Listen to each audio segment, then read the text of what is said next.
ഒരു പാവം നിരപരാധിയെ നാട്ടുകാർ ചേർന്ന് ഈ പരുവത്തിലാക്കി. പക്ഷെ സത്യാവസ്ഥ ചേട്ടനെങ്കിലും വിശ്വസിക്കണം. ഉടയ തമ്പുരാൻ ആകാശത്ത് ഇറങ്ങി വന്ന് നിന്നെ ചൂണ്ടി കള്ളനാണ് എന്ന് പറഞ്ഞാൽ പോലും ഞാൻ വിശ്വസിക്കൂല. പക്ഷേ ഇതെനിക്ക് വിശ്വസിച്ചേ പറ്റൂ. അയ്യോ, ഞാൻ കള്ളനല്ല, സത്യസന്ധനായ ഒരു നിരപരാധിയാണ്.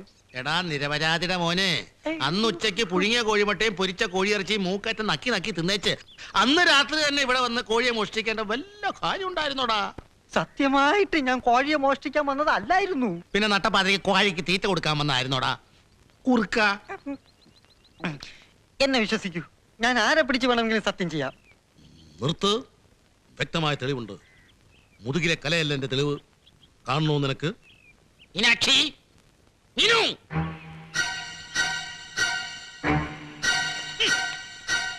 ഈ ഡയറി തന്നെയല്ലേ? എന്താ മിണ്ടാത്തത്? സംഭവം നടന്ന അന്ന് രാത്രി ഈ വീട്ടുപറമ്പിൽ നിന്നും കണ്ടുകിട്ടിയ തൊണ്ടിയാണിത്. അത് പിന്നെ മിണ്ടിപ്പോരുത്. പെണ്ണുങ്ങളെ പോറ്റുന്ന കോഴികളെ മൂട്ടിക്കുന്നതിനേക്കാൾ അന്തസ്സായി ഏതെങ്കിലും ബാങ്ക് കൊള്ളയടിച്ചുവിടാ. എന്നാ എന്നെ കുന്തം കൊണ്ടാ തന്നെ ഒരു കുറുക്കന്റെ ലക്ഷണം. എന്റെ തൊഴിലാണ് സത്യം. നിർത്ത്. തൊഴിൽ പിടിച്ചാണ് സത്യം ചെയ്യുന്നതെങ്കിൽ ഡയറി പിടിച്ചല്ല സത്യം ചെയ്യേണ്ടത്, കോഴിയെ പിടിച്ച് സത്യം ചെയ്യണം. കോഴിയാണ് സത്യം. ആളെ പഠിപ്പിക്കാ. കുറുക്കൻ തന്നെയല്ലേ? വത്സലെ, നീയെങ്കിലും എന്നെ വിശ്വസിക്കും, ഞാൻ കള്ളനല്ല. കുഞ്ചേട്ടൻ കണ്ടതല്ലേ? ആ മഹാഭാവി പാവം ചെയ്യാത്തവനെയാണ് കല്ലെറിഞ്ഞത്. എഫോനൊപ്പം എക്സ് കൂടി ചേർത്ത പൂർണ്ണമായെന്ന് ഇപ്പൊ ബോധ്യായി. നെഞ്ചു പുലർന്ന് മസ്തിഷ്കം പുറത്തെടുത്താലും വിശ്വസിക്കുകയില്ലെന്ന് വെച്ചാൽ എന്റെ നിരപരാധിത്വം കാലം തെളിയിക്കും. അന്നതായി അമ്മോ. അയ്യോ, നിനക്കെന്താ ഒരു മൂഡൌട്ട്? ഇഷ്ടം തുറന്നു പറയാനുള്ള ശ്രമം ഇന്നും പരാജയപ്പെട്ട് കാണും. വക്കീല് മത്സരിക്കാൻ തയ്യാറായ സ്ഥിതിക്ക് നീ അല്പം സ്പീഡ് കൂട്ടിയേ പറ്റൂ. വൺ വേ ആകുമ്പോ പിന്നെ എത്ര സ്പീഡിൽ വേണമെങ്കിലും പോവാലോ, അല്ലേ കൂട്ടുകാരാ? എന്തായാലും മത്സരിക്കാനൊന്നും ഞാനില്ല. മനസ്സറിഞ്ഞ് ഇഷ്ടപ്പെടുന്നുണ്ടെങ്കിൽ മതി. എനിക്ക് ഉറപ്പാ അവൾക്ക് എന്നെ ഇഷ്ടമാണെന്ന്. അല്ല, സപ്പർ സർക്കിട്ട് എടുത്തിട്ട് കുറെ ദിവസമായില്ലേ? ഇന്നൊന്ന് കളപ്പുര കൂടിയാലോ? വിശാലാക്ഷൻ സംഭവം മറന്നു നീ. ഏതായാലും ഇത് ഇവിടെ കൊണ്ട് അവസാനിപ്പിക്കുന്ന നല്ലതെന്ന് എനിക്ക് തോന്നണേ. പല നാൾ കട്ടാൽ ഒരു നാൾ പിടിക്കപ്പെടുന്ന ചൊല്ല്. ഇതുവരെ രക്ഷപ്പെട്ടത് നമ്മുടെയൊക്കെ ഭാഗ്യം. ഒര നിറഞ്ഞു നിൽക്കുന്ന രണ്ട് പെങ്ങന്മാരുള്ളവനെ ഞാൻ. ഒര നിറഞ്ഞു നിൽക്കുന്നെങ്കിൽ ചുമരങ്ങ് തട്ടിയാ പോരെ? കൊത്തി കൊത്തി തറവാട്ടിക്കൽ കൊത്തല്ലേ? പേരുദോഷം പെങ്ങന്മാർക്ക് മാത്രമൊന്നുമല്ല, എനിക്കുണ്ട്. റാങ്ക് ലിസ്റ്റിനെ വിളിച്ചു വയ്ക്കുന്ന ഒരു അഭ്യസ്ത വിദ്യയാണ് ഞാൻ. അവന്റെ ഒരു റാങ്ക് ലിസ്റ്റ്. എടാ, നിന്റെ റാങ്ക് ലിസ്റ്റിന്റെ വിളിയൊക്കെ വലുതാണടാ നമ്മുടെ വിശപ്പിന്റെ വിളി. ഇന്ന് രാത്രി വീണ്ടും നമ്മൾ കൂടും. പദ്ധതിയൊക്കെ എന്റെ മനസ്സിലുണ്ട്. തവിടും പിണ്ണാക്കും തിന്നുകൊഴുത്ത നല്ല സുന്ദരി കോഴികൾ. എവിടെ എവിടെ? ഗോപാല മുതലാളിയുടെ വീട്ടിൽ. ചന്തയുടെ വീട്ടിലോ? അതെ. എന്തെങ്കിലും കല്യാണം കഴിഞ്ഞാൽ ഫസ്റ്റ് നൈറ്റിൽ പറയാൻ ഒരു തമാശ വേണ്ട. തമാശക്ക് വേണ്ടിട്ടാണെങ്കിൽ റോട്ടിൽ കൂടി തുണിയില്ല നടന്ന പോരെ? എടാ, നിന്റെ ആഗ്രഹങ്ങളിൽ ഭൂമിയിൽ വെച്ച് നടക്കാൻ സാധ്യതയുള്ളത് ഒന്ന് മാത്രമേ ഉള്ളൂ. അതെന്താ? കാമുകിയുടെ വീട്ടിലെ കോഴിമോഷണം. വിവാഹവും ഫസ്റ്റ് നൈറ്റും പരലോകത്ത് വെച്ചെങ്കിലും നടക്കട്ടെ എന്ന് ഞങ്ങൾ നിനക്ക് വേണ്ടി പ്രാർത്ഥിക്കുന്നു.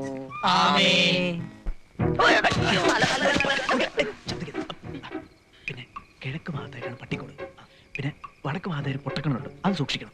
പിന്നെ സംഭവം കഴിഞ്ഞിട്ട് പടിഞ്ഞാറ്റ് വഴി പോയാൽ മതി. അപ്പൊ ഓക്കെ. അല്ല മുരളി, നീ എവിടേക്കാ? അവളൊന്ന് കാണാൻ. ഇപ്പൊ ഈ നേരത്തോ? അവൾ ഉറങ്ങുന്ന ഒന്ന് കാണാൻ. സുന്ദരിമാർ സ്വയം മറന്നുറങ്ങുന്നത് കാണാൻ ഒരു പ്രത്യേക ചന്തം ഉണ്ടെന്നേ എവിടെയോ വായിച്ചിട്ടുണ്ട്. പോയിട്ട് ഞാനും വരാം. അയ്യടാ, അതെ, നിനക്ക് ശരിക്കും വട്ടുണ്ടോ? അവൻ പോയി. ഏതായാലും വന്നല്ലേ, നമുക്ക് പണി തുടങ്ങാം. കോഴിക്കോട് എവിടെ എന്നെ സ്മെല്ല് പിടിച്ചോ? എനിക്ക് കോൾഡാ.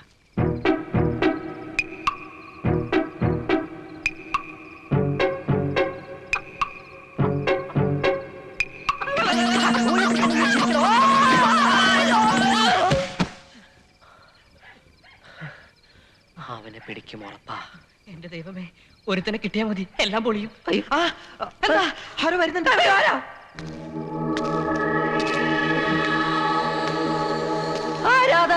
തുറന്നു പറയൂ.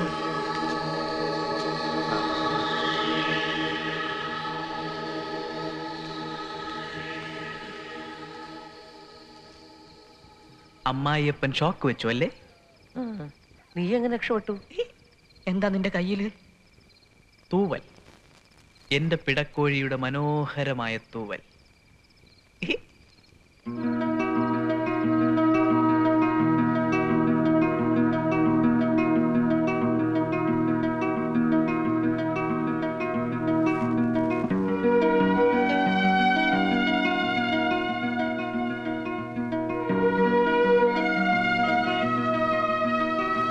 എന്താണ് ഇത്?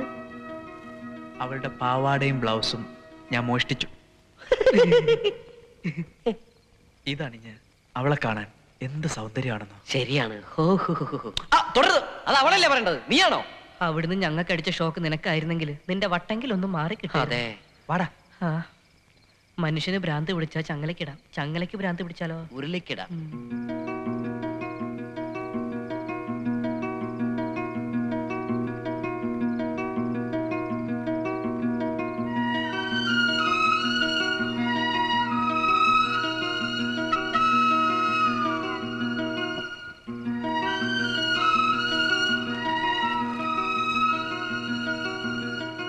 ഏയ്,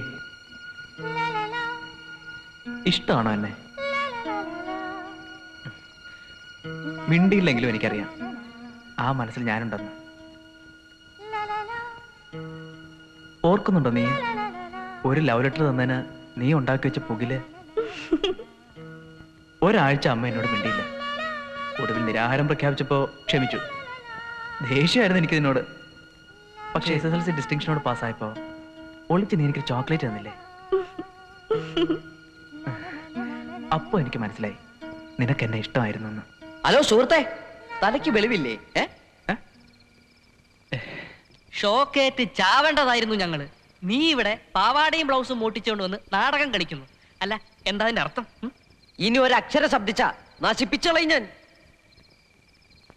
ഇവളെ വാടാ.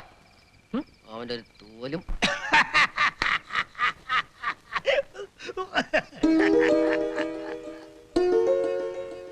എന്താ പ്രസിഡന്റ് ഒന്നും മിണ്ടാത്തത്, എന്താ പ്രസിഡന്റ് ഒന്നും ചെയ്യാത്തത് എന്ന് നിങ്ങൾ ചോദിക്കുമ്പോ ഞാൻ അനങ്ങാണ്ടിരിക്കുകയാണെന്നാണോ നിങ്ങൾ ധരിച്ചത്? ബുദ്ധി പ്രവർത്തിപ്പിക്കുകയായിരുന്നു. ഗോപാലൻ മുതലാളിക്ക് ഇങ്ങനെ ഒരു വേല ഒപ്പിക്കാനുള്ള സൂത്രം പറഞ്ഞു കൊടുത്തത് ഞാനാണടോ, ഞാനാ. ഇപ്പോഴെങ്കിലും എന്റെ പ്രിയപ്പെട്ട നാട്ടുകാർക്ക് മനസ്സിലായല്ലോ ഈ വിശാലകക്ഷൻ നിരപരാധിയാണെന്ന്. പറയാറായിട്ടില്ല. ഷോക്കേറ്റവരിൽ ഒന്നെങ്കിലും ചത്ത് കാണും. 1-2 ദിവസം കഴിഞ്ഞാൽ ചീർത്ത് വീർത്ത് ആ ശവം പൊന്തും. ആ ശവത്തിന്റെ ബന്ധത്തിലൂടെയേ ബാക്കിയുള്ള കള്ളന്മാരെ കണ്ടെത്താൻ പറ്റുകയുള്ളൂ. എന്തായാലും കറണ്ട് വെച്ചത് അല്പം ക്രൂരമായി പോയി. ഇവൻ ആരോടോ ഇത്തരം സംഗതിയിൽ മനസാക്ഷി പാടില്ല. അതെ, ഉപ്പ് തിന്നവൻ ആരായിരുന്നാലും നാരങ്ങ വെള്ളം കുടിക്കും. ഈ പഞ്ചായത്തിൽ ഇതൊരു പാഠമാകണം. അതാണ് കറണ്ട് വെച്ച് കൊന്നിട്ടായാലും ആ കള്ളനെ പിടിക്കാൻ ഞാൻ ഏർപ്പാട് ചെയ്തത്. ദുഷ്ടനാണ് അയാൾ, ക്രൂരൻ. കൊല്ലാനായിരുന്നു ഇത്ര പരിപാടി. എന്തായാലും നമുക്ക് ഷോക്ക് വെപ്പിച്ച അയാൾക്ക് തിരിച്ചൊരു ഷോക്ക് ട്രീറ്റ്മെന്റ് ആവശ്യമാണ്. എന്ന് വച്ചാൽ ഇന്ന് രാത്രി നമ്മുടെ പദ്ധതി അയാളുടെ വീട്ടിൽ. വേണ്ടടാ, നമുക്കിത് ഇവിടെ വെച്ച് നിർത്താം. എന്താ റാങ്ക് ലിസ്റ്റിൽ പേരിലുണ്ടാ? അതുകൊണ്ടൊന്നുമല്ല, ഇത്ര ഇഷ്യൂ ആയ സ്ഥിതിക്ക് ഇനി വേറെന്തെങ്കിലും പ്രശ്നം ഉണ്ടായാലോ? ഈ ശരീരത്തിൽ കൈയിനും കാലിനും പുറമെ നട്ടെല്ലെന്ന് പറഞ്ഞൊരു സാധനമില്ല. അല്പനാണ് അയാൾ. ഒരു തിരിച്ചടി അയാൾക്ക് ആവശ്യമാണ്. സ്വന്തം വീട്ടിൽ വെച്ചാവുമ്പോ ദുരഭിമാനം ഓർത്ത് സംഗതി പുറത്തു പറയില്ല. കള്ളന്മാരാണെങ്കിലും ആണത്തുള്ളവരായിരുന്നു എന്ന് കാണിച്ചു കൊടുക്കാം. ഇതോടെ നമുക്ക് ഈ കളി ഇവിടെ അവസാനിപ്പിക്കാന്നേ. സൂക്ഷിക്കണേ, പരിസരബോധം വേണേ. എന്തൊരു നാറ്റം, കുളിക്കാറില്ലെന്ന് തോന്നുന്നു. ഉണ്ടാതെ വാടാ,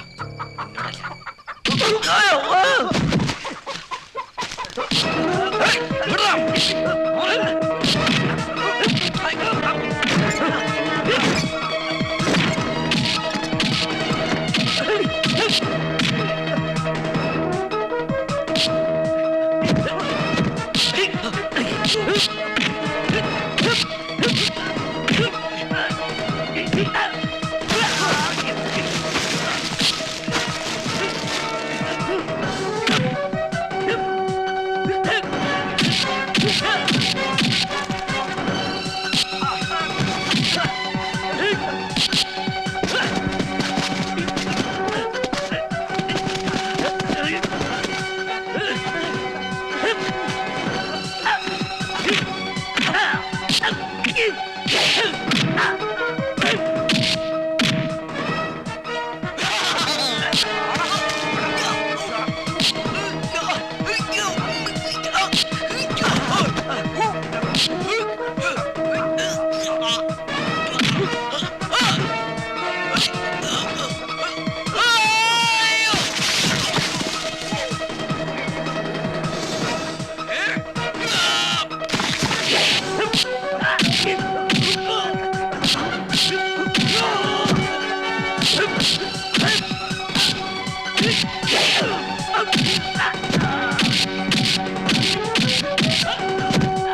കാലത്തിന്റെ ഒരു പോക്കെ പകലൊക്കെ എത്ര മാന്യന്മാരായിരുന്നു ഈ പിള്ളേര്.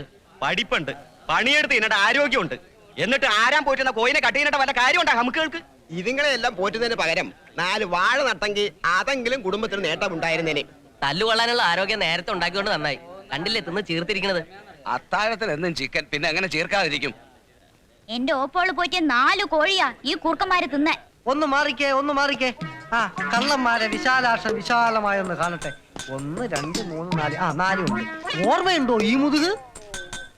ഒരനശ്വര പ്രേമബന്ധം തീർക്കാൻ കല്ലിന്റെ രൂപത്തിൽ ധൂമകേതു പതിച്ചത് ഈ മുതുകത്തായിരുന്നു.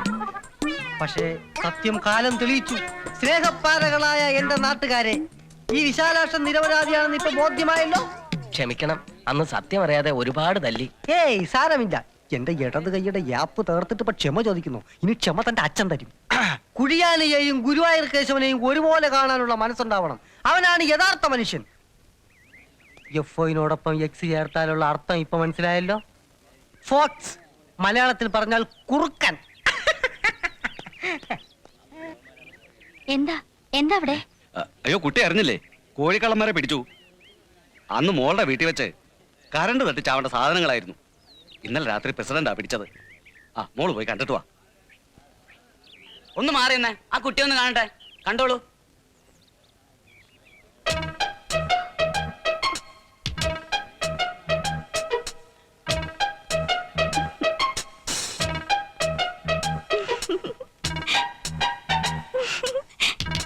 ആ കുട്ടി എന്തിനാ തിരിച്ചിട്ട് പോയത്?